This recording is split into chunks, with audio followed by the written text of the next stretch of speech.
Shalom, salam sejahtera bagi saudara-saudara sekalian, baik ada di rumah atau di jalan. Salam jumpa kembali. Pada hari ini kita akan mempelajari satu seri pelajaran sekolah sahabat yang terbaru. Yang terbaru setelah kita mempelajari untuk 3 bulan yang sudah berlalu tentang cara menafsirkan Alkitab. Hari ini kita tiba pada satu seri pelajaran dengan tema menjalin persahabatan untuk Allah, sukacita berbagi dalam misinya. Nah, sebelum kita masuk pada pelajaran yang pertama dari seri pelajaran menjalin persahabatan untuk Allah, sukacita berbagi dalam misinya, kita tunduk kepala sejenak dan kita berdoa. Mari berdoa. Bapa di surga, akan mohon Roh Kudus-Mu menolong kami menggunakan media yang menghubungkan pekabaran ini dengan saudara-saudara kami yang ada di rumah ataupun di jalan. Kiranya Roh Kudus menolong semua hal yang kami gunakan, teristimewa pelajaran yang kami akan pelajari hari ini. Kiranya kami mengerti dan kami dimampukan untuk mengaplikasikan ini dalam hidup kami. Kami sambut pelajaran ini dengan sukacita serta memohon ampun dosa dan kesalahan kami. Kami alaskan doa ini hanya di dalam nama Tuhan Yesus, nama yang indah, Tuhan dan Juru Selamat kami. Amin. Baik saudara-saudara, sekali lagi saya sampaikan shalom, salam jumpa kembali kita semua yang sedang menyaksikan program ini. Baik, hari ini seperti yang saya sampaikan tadi, kita memiliki tema yang baru untuk seri pelajaran 3 bulan ke depan, yaitu menjalin persahabatan untuk Allah dan sukacita berbagi dalam misinya. Nah, ini menarik saudaraku, tentang tema kita, yaitu menjalin persahabatan untuk Allah. Nah, berbicara untuk Allah dan dalam misinya, itu berarti bahwa persahabatan ini adalah untuk Tuhan, bukan untuk saya. Persahabatan ini atau jalinan persahabatan ini hanya untuk Tuhan, bukan untuk saya. Nah, karena untuk Tuhan, maka misinya yang harus kita tunaikan. Bukan misinya saya, bukan misinya saudara-saudara. Itulah tema kita. Dan menyambut tema yang luar biasa ini, maka ada judul-judul pelajaran, ada 13 judul yang akan kita pelajari ke depan.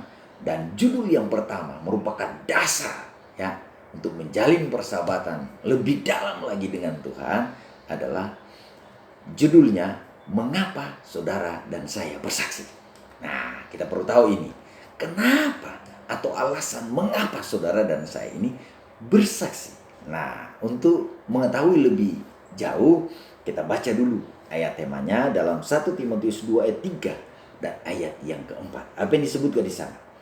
Itulah yang baik dan yang berkenan kepada Allah, Juru Selamat kita, yang menghendaki supaya semua orang diselamatkan dan memperoleh pengetahuan akan kebenaran. Saudaraku, jadi luar biasa ini kalau sudah baca ayat ini. Jadi alasan mengapa saudara dan saya bersaksi adalah karena Tuhan menghendaki semua orang selamat. Tidak ada yang apa? Tidak ada yang binasa. Yang kedua, Dia mau agar pengetahuan kebenaran itu diketahui. Jadi tugas kita luar biasa, ya, membawa orang kepada Yesus agar diselamatkan, lalu memberikan pelajaran kebenaran kepada orang lain. Nah, itulah kenapa saudara dan saya diberikan kesempatan oleh Tuhan untuk bersaksi. Nah, itulah alasan utama dalam 1 Timotius pasal 2 ayat 3 dan 4. Nah, untuk mendalami alasan-alasan lebih penting yang dimaksudkan oleh Tuhan, kenapa saudara dan saya diinginkan oleh Tuhan untuk bersaksi adalah yang pertama. Ini yang pertama. Memberikan kesempatan untuk keselamatan. Saya katakan tadi bahwa Tuhan mau agar semua diselamatkan. Dalam Lukas pasal 19 ayat 10, kalau saudara melihat di sana, disampaikan oleh Lukas, dia katakan Anak Manusia datang untuk menyelamatkan. Saudaraku, bayangkan saja Yesus di tempat yang luar biasa, tidak ada masalah ini, ya, di dalam kerajaan surgawi. Dia mau datang kepada kita, ya, untuk menyampaikan kabar keselamatan. Tujuan Tuhan Yesus agar tidak ada yang binasa, semua diselamatkan. Ini kesempatan yang Tuhan berikan. Dan kesempatan itu diberikan kepada saya dan saudara. Nah, karena kesempatan sudah menjadi milik saudara dan saya, maka kita punya kewajiban untuk memberikan kesempatan itu kepada siapa? Kepada orang. Makanya dalam Yakobus 5 ayat 19 dan ayat yang ke-20, ya, dia katakan, dia begitu, ya, dia mau agar orang berbalik dari jalannya yang salah. Nah, kalau Yesus atau Tuhan kita mau orang berbalik dari jalan yang salah, nah, siapa yang akan menyampaikan kabar baik ini? Nah, Tuhan mau saudara dan saya. Dia memberikan kesempatan itu kepada saudara dan saya untuk berbagi tentang misinya Tuhan, menyampaikan tentang keinginan, kerinduan Tuhan agar semua orang diselamatkan, agar semua orang berbalik dari jalannya yang salah ke jalan yang apa? Yang benar. Nah, inilah kerinduan dan keinginan dari Tuhan. Jadi, kenapa saudara dan saya diizinkan Tuhan untuk bersaksi adalah memberikan kesempatan untuk keselamatan. Oh, luar biasa. Ya, saya yang kain lara ini, Roma pasal 3 katakan, saya yang berdosa ini, saudara yang berdosa ini. Oh, Tuhan beri kesempatan pada saya dan saudara untuk bersaksi, menyampaikan kabar keselamatan, tugas yang begitu mulia. Luar biasa. Kalau seorang raja datang kepada saudara dan memberikan satu tugas yang mulia, siapa yang tidak ingin? Ya. Atau presiden datang namanya, ini ada tugas khusus untuk saudara. Oh, tidak ada satupun dari saudara dan saya yang tidak mau melakukan itu. Ya, ada keuntungan besar di sana. Hari ini Tuhan mau sampaikan pada saudara dan saya, kita punya kesempatan untuk menyampaikan kabar baik yang merupakan tugas luar biasa. Tugas Yesus yang dia berikan kepada saudara dan saya untuk menyampaikan kabar keselamatan kepada orang, memberitahukan bahwa keinginan hati Tuhan adalah agar semua orang diselamatkan. Yang kedua, kenapa saudara dan saya bersaksi bagi Tuhan? Yang kedua adalah agar membuat hati Tuhan Yesus bergembira. Oh, saudara, ini kabar baik luar biasa. Dia mau. Kalau saudara mau Yesus bergembira, ya, saya mau katakan saudara pada saudara-saudara, karena saudara mau datang kepada Tuhan, wah, ya, mau menyombongkan diri, memberikan harta keuangan kita, harta benda kita untuk Tuhan, dan mungkin agar kita mungkin mendapat pujian dari banyak orang. Tapi tahukah saudara, apa yang membuat Tuhan begitu bahagia? Saya bukan menyepelekan orang memberikan hartanya. Itu juga bagian dari bagaimana membuat Tuhan gembira. Tapi saya mau katakan pada saudara-saudara, hal yang utama yang membuat Tuhan itu gembiranya luar biasa adalah kita mau bersaksi tentang kebaikan Tuhan. Kita mau bersaksi tentang pengorbanan yang Tuhan sudah buat sehingga kita boleh diselamatkan. Itu sukacita yang luar biasa. Ya, itulah sebabnya Tuhan mau kita bersaksi bagi Dia, mencari, ya, orang-orang yang belum mengenal akan Tuhan Yesus kita. Dan itu saudara bisa lihat di dalam Lukas pasal 15 ayat 6, ayat 7, ayat 9, ayat 10, ayat 22 sampai 24 dan ayat 32. Sudah boleh baca di sana. Saya tidak perlu baca di sini. Tapi ini berbicara tentang 3 ilustrasi atau 3 perumpamaan. Dirham yang hilang, kemudian domba yang hilang, dan anak yang hilang. Kesimpulan dari 3 cerita ini, 3 perumpamaan ini adalah betapa bahagianya ketika pemiliknya menemukan yang hilang itu. Dirham yang hilang, ya, domba yang hilang, dan anak yang hilang. Semua itu menunjukkan sukacita dari pemiliknya. Dan sukacita itu diakhiri dari cerita tentang anak yang hilang. Bagaimana bapaknya melihat anaknya kembali. Dan ketika dia kembali, dia membuat pesta yang besar. Ya, itu tanda satu kebahagiaan yang luar biasa. Saudaraku, saya mau katakan, tahukah saudara, ketika ada orang yang bertobat, ketika ada orang yang hilang dan datang kepada Yesus, ketika ada orang yang tersesat di jalan yang salah dan kembali kepada Yesus, oh saudaraku, surga berpesta, Surga bergembira ya, oleh karena melihat jiwa itu kembali. Saudaraku, kalau saudara mau buat Tuhan Yesus saudara gembira, jangan lupa lakukan tugas ini. Banyak orang yang tidak kenal tentang firman Tuhan. Banyak orang yang tidak membaca firman ini. Mari kita sampaikan, kabarkan apa yang saudara tahu dan saudara baca, sampaikan, bagikan kepada orang tentang kabar itu. Dan saudaraku, saya mau sampaikan kepada saudara, saudara akan melihat bagaimana hasil itu membasuh sukacita dirasakan oleh saudara dan membawa kegembiraan bagi Tuhan. Hari ini saudara tahu, ayat dasarnya sangat jelas. Lukas 15 saudara baca di sana. Luar biasa kegembiraan pemiliknya ketika menemukan dirham yang hilang, domba yang hilang, dan anak yang hilang itu. Yang menggambarkan tentang hatinya Tuhan Yesus ketika ada yang kembali dari jalan yang salah ke jalan yang benar. Saudaraku, saya mau katakan, Tuhan begitu gembira. Itu alasan kedua, mengapa kita bersaksi. Alasan yang ketiga, kenapa saudara-saudara dan saya ya bersaksi. Yang ketiga adalah karena Tuhan mau agar kita bertumbuh dalam memberi. Saudaraku yang saya kasih di dalam Tuhan, ya, dalam bersaksi saya mau katakan, ini membutuhkan pengorbanan. Ya, saudara sendiri tahu, ya, memberi apa yang dia maksudkan, memberi diri saudara, ya, memberikan kesempatan pada saudara untuk memiliki kesempatan, mengorbankan, ya, apa yang saudara miliki, termasuk diri kita, bahkan nyawa sekalipun. Saudara tahu, kalau saudara baca Alkitab ini, ya, nabi-nabi, rasul-rasul, mereka akhirnya dalam bersaksi seperti ini, bahkan nyawa sekalipun akhirnya dikorbankan, diberikan oleh mereka. Kenapa? Karena contoh utama yang mereka lihat adalah Yesus sendiri. Dia datang melayani, memberi makan 5.000 orang, ya, menyembuhkan orang yang sakit, membuat orang mujizat, orang buta melihat, orang tuli mendengar, orang lumpuh berjalan, dan lain sebagainya. Bahkan orang mati dibangkitkan.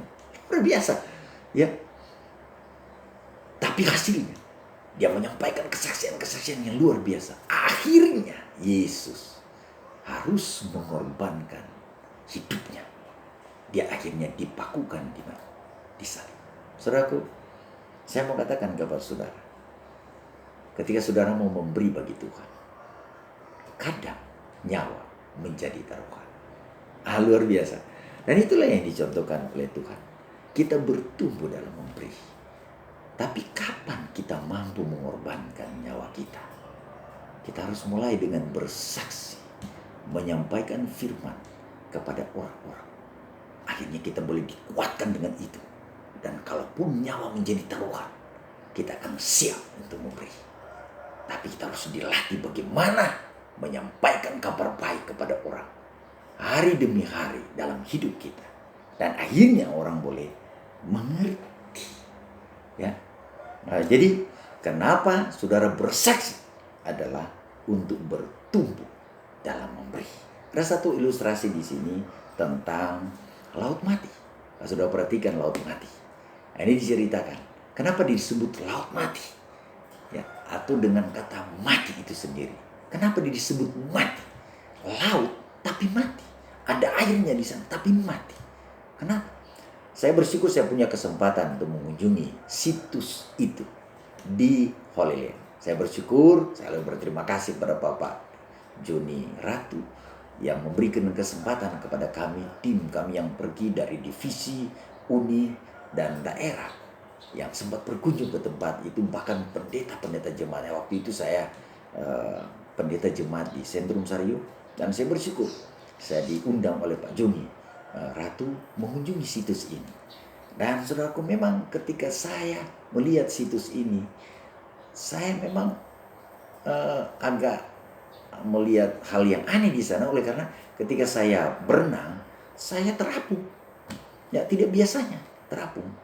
Tapi saat itu ketika saya dan teman-teman, termasuk teman-teman pendeta, ya pendeta Mbak Kulu, bahkan saudara Mardi Ratu, kemudian pendeta Ronald Rantung ada di sana. Kami sama-sama berenang dan kami tidak tenggelam, saudara.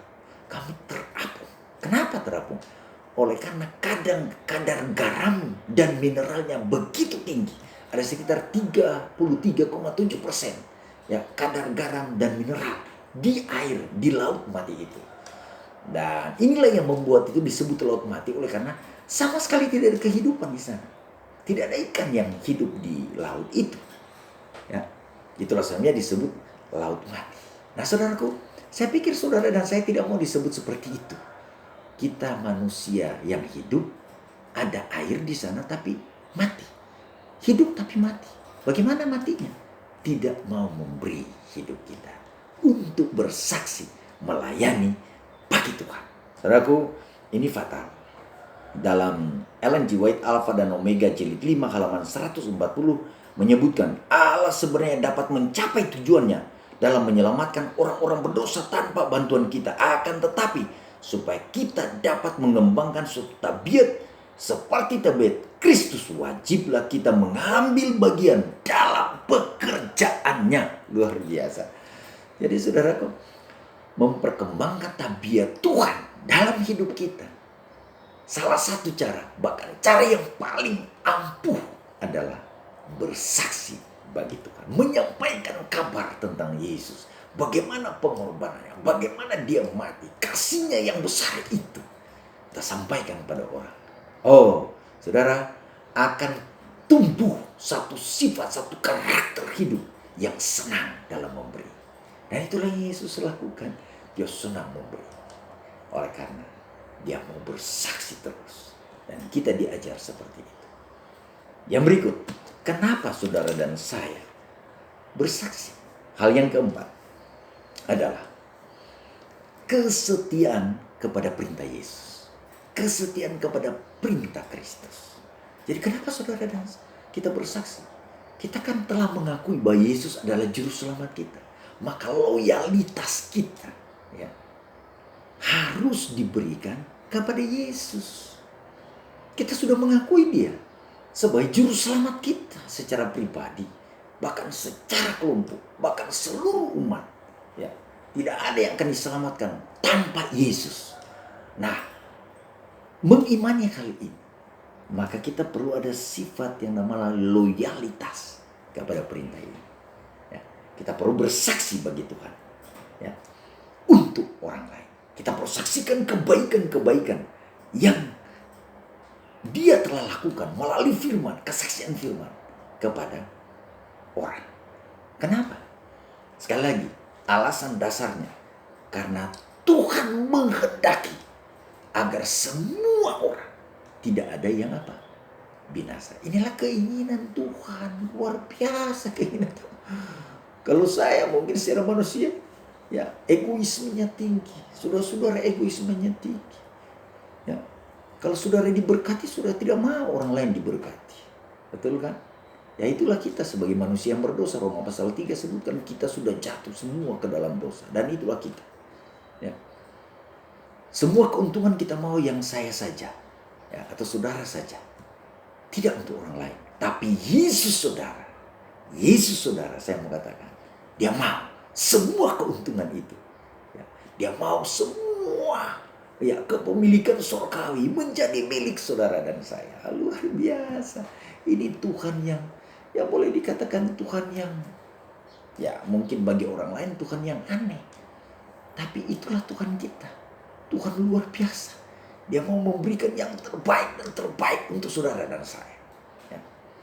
Jadi, karena yang terbaik yang Tuhan inginkan, dia kehendaki terjadi dalam hidup kita. Dan kehendak yang terbaik yang Tuhan inginkan adalah kita diselamatkan. Ya. Jadi, untuk itu, ya, sebagai dasar kenapa kita bersaksi, mari kita loyal kepada Tuhan kita. Karena dia mau, ya, keinginannya satu-satunya yang terbesar adalah kita diselamatkan. Kalau sudah ada Tuhan seperti ini, ya, kenapa kita mau pindah lagi Tuhan? Mari kita berpegang dengan Tuhan kita itu. Nah, untuk berpegang, kita harus tunaikan tugas kita, bersaksi bagi Tuhan. Yang berikut, mengapa saudara mau bersaksi? Alasan yang berikut atau alasan yang kelima ini adalah kita harus dimotivasi oleh kasih. Jadi saudara-saudara, dalam bersaksi, ya, di samping kita memiliki kesempatan untuk membagi keselamatan, membuat Tuhan Yesus gembira, ya, loyalitas, tanda loyalitas kita kepada Tuhan, ya, oleh karena Dia sudah begitu baik pada kita, maka kalau saudara dan saya katanya bersaksi, harus selalu dimotivasi oleh yang namanya kasih. 1 Korintus 13, kalau saudara baca, ayat 1-3 dikatakan, walaupun saudara bisa melakukan banyak hal, semua saudara, bahkan mengorbankan hidup saudara, kalau tanpa kasih, dia katakan, saudara seperti gong yang berkumandang dan canang yang gemerincing. Suaranya besar, tapi tidak punya arti.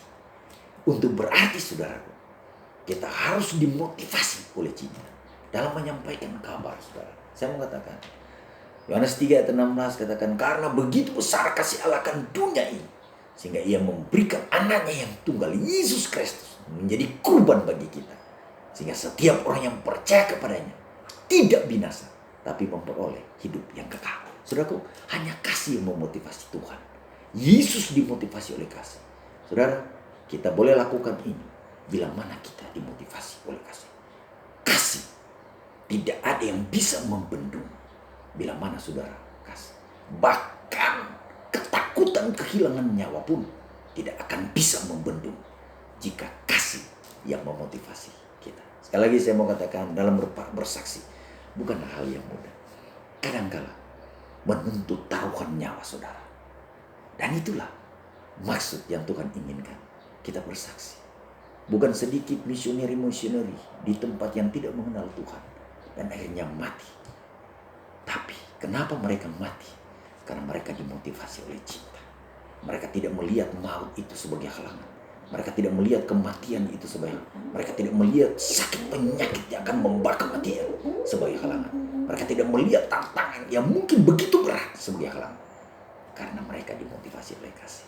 Mari kita minta itu sama Tuhan, sehingga motivasi kasih itu akan menjamah kita, akan mendesak kita membawakan kabar ini bagi orang-orang yang belum mengenal Tuhan Yesus. Tuhan Yesus memberkati kita adalah doa saya dan saudara. Ayat renungan kita yang terakhir untuk kita renungkan dalam 2 Korintus 5 ayat 14, 15, 18 sampai 20. Saudaraku, Rasul Paulus dicatat di sana, dimotivasi oleh kasih, sehingga dia memberitakan kabar ini. Saudaraku, tidak mudah. Kalau saudara baca pengalaman Paulus, dia berjalan dari satu tempat ke tempat yang lain. Dan proses itu, saudaraku, ya, proses itu bukanlah suatu proses yang mudah. Bukanlah menjalani kehidupan yang mudah. Bahkan Paulus sampai melupakan banyak hal untuk kemakmuran dan kesejahteraan dirinya. Karena dia dimotivasi oleh kasih, membawa Yesus yang terutama dalam hidupnya. Sehingga kalaupun dia dikorbankan, dia tahu bahwa kematiannya tidak sia-sia. Mari kita buat hidup kita tidak sia-sia. Mau bersaksi bagi Tuhan, menyampaikan kabar untuk Tuhan, dan Tuhan dimuliakan dalam hidup saudara. Adalah doa dan harapan saya dan tentunya kita semua. Mari berdoa. Bapa di surga, kami mohon Roh Kudus menerangi, memberkati pelajaran ini, menolong banyak orang, termasuk diri kami masing-masing, untuk sedia dan siap bersaksi bagi Tuhan, membawa kesaksian tentang bagaimana Tuhan yang begitu baik dalam hidup kami, membagi itu kepada orang-orang yang belum mengenal Engkau, dan akhirnya memberikan kesempatan pada mereka untuk selamat sebagaimana yang diinginkan oleh Tuhan. Terima kasih. Kami percaya Tuhan telah memberkati firman ini untuk semua yang mendengarkan pelajaran ini. Adalah doa kami. Kami bawa doa ini hanya di dalam nama Tuhan Yesus, nama yang indah, Tuhan dan Juru Selamat kami. Amin. Terima kasih saudara-saudara sudah memberikan kesempatan untuk terus mendengar kabar baik melalui pelajaran Sekolah Sahabat ini. Tuhan Yesus memberkati. adalah doa saya. Amin.